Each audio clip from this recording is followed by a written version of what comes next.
હું એક સાવ સામાન્ય માણસ છું.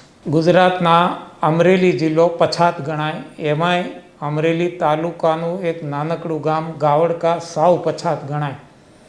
એમાંય પાછું ખેડૂતનો દીકરો. ખેડૂત આપણને ખબર આજે હજી બે પાંદડે નથી થતો.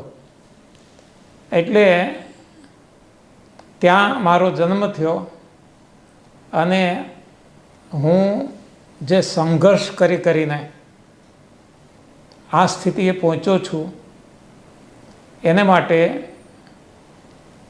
હું પોતે કંઈક કામયાબી મેં મેળવી એવું નથી, પણ હું ઈશ્વરનો પાડવાનો છું કે જેણે મને ગામડામાં જન્મ આપ્યો, શહેરમાં આપ્યો હોત તો મારી સ્થિતિ કંઈક અલગ હોત.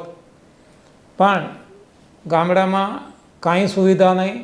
એ વખતે આજથી 80 વર્ષ પહેલાંની વાત કરું, કોઈ જાતની રોડ નહીં, રસ્તા નહીં, લાઇટ નહીં, કોઈ શિક્ષણ નહીં. 4 જ ધોરણ સુધીનો અભ્યાસ હતો અને શારીરિક એટલે કે કોઈ વૈદ્યકીય સારવાર નહીં, એલોપેથી હોમિયોપેથી કાંઈ નહીં.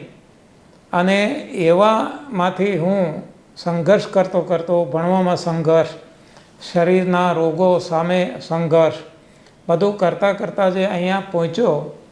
એટલે આજે જે મારી સ્થિતિ છે એની હું મીઠાશ અનુભવું છું.